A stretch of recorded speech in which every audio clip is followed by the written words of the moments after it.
Hi friends, welcome back to Soumya all in one channel. ఈ రోజు వచ్చేసి ఎంతో హెల్దీ అయినా ఎంతో ఈజీ అయినా బాదం మిల్క్ నా స్టైల్లో ఎలా చేయాలో చూద్దాం రండి. ఫస్ట్ ముందుగా స్టవ్ అంటించి బాండి పెట్టి బాండి బాగా హీట్ అయిన తర్వాత దీంట్లో బాదం పప్పుని యాడ్ చేసుకోవాలి. ఈ బాదం పప్పుని సిమ్లో పెట్టుకుని మంచిగా ఫ్రై చేసుకోవాలి.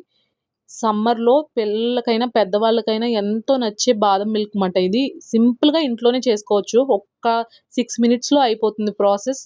నా స్టైల్లో చేసి ఎలా వచ్చిందో చెప్పండి ఫ్రెండ్స్. బాగా ఎగుతున్న బాదంలో మనం వాటర్ యాడ్ చేసుకోవాలి. ఈ బాదం పప్పు ములిగేంత వరకు వాటర్ యాడ్ చేసుకుని మంచిగా సిమ్లో ఆ బాదం అంతా ఈవెన్గా ఉడికేంత వరకు కూడా మనం ఉడికించుకోవాలి. అలా ఉడుకుతున్న దాన్ని మనం గరిటె పెట్టి తిప్పుకుంటూ ఉడికించుకోవాలన్నమాట.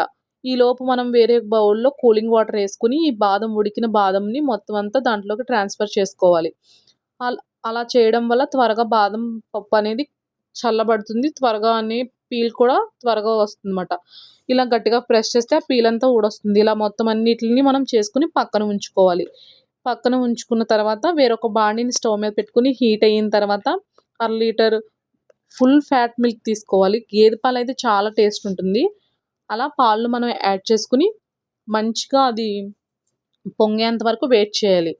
పొంగుతూ వస్తున్నప్పటికీ ఈ లోపు మనం ఏం చేయాలి అంటే కనుక ముందుగా పీల్ ఆఫ్ చేసుకున్న బాదం పప్పుని కొంచెం మిల్క్ యాడ్ చేసుకుని మంచిగా గ్రైండ్ చేసి పక్కన ఉంచుకోవాలి. ఈ లోపు పొంగొచ్చిన ఈ పాల్లో కొంచెం కుంకుమ పువ్వు వేసుకోవాలి. కుంకుమ పువ్వు యాడ్ చేయడం వల్ల మంచి ఫ్లేవర్ వస్తుంది. బాదం పాలకి మంచి కలర్ వస్తుంది.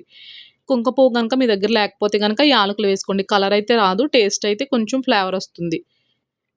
మెయిన్ కుంకుమ పువ్వు ఉంటేనే చాలా టేస్టీగా ఉంటుంది. తర్వాత వచ్చేసి పంచదార వేసుకుని స్లోగా స్లిమ్లో పెట్టి బాగా కలుపుతూ తిప్పుకుంటూ దగ్గర పడే వరకు ఉంచుకోవాలన్నమాట. ఈ పాలు బాగా దగ్గర పడుతుంది ఇలా అనేటప్పటికి మనం ముందుగా చేసుకున్న పేస్ట్ను కూడా దీంట్లో యాడ్ చేసుకుని సిమ్లో పెట్టుకుని బాగా కలుపుతూ తిప్పుకోవాలన్నమాట. ఈ ప్రాసెస్ అంతా సిమ్లో చేస్తేనే బాదం పాలకి మంచి టెక్స్చర్ వస్తుంది, మంచి టేస్ట్ వస్తుంది అన్నమాట. నేను చేస్తున్నట్టుగా మీరు కూడా చేయండి ఫ్రెండ్స్. ఎలా వచ్చిందో కామెంట్ చేయండి. స్లోగా తిప్పుతూ దగ్గర పడేంత వరకు కూడా మనం ఈ బాదం పాలని తిప్పుకుంటూ ఉండాలి ఫ్రెండ్స్.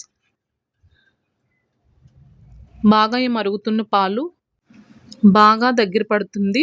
ఈలోపు మనం ఏం చేయాలంటే ముందుగానే మనం పీల్ ఆఫ్ చేసుకున్న బాదంని కొంచెం పక్కగా పెట్టుకుని పీసెస్గా కట్ చేసుకుని మధ్యలో యాడ్ చేసుకుంటే పలుకులుగా తగులుతూ చాలా టేస్టీగా ఉంటుంది. ఇది ఆప్షన్ మాత్రమే.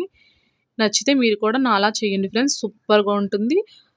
5 మినిట్స్లో బాదం పాలు ready. Thank you for watching.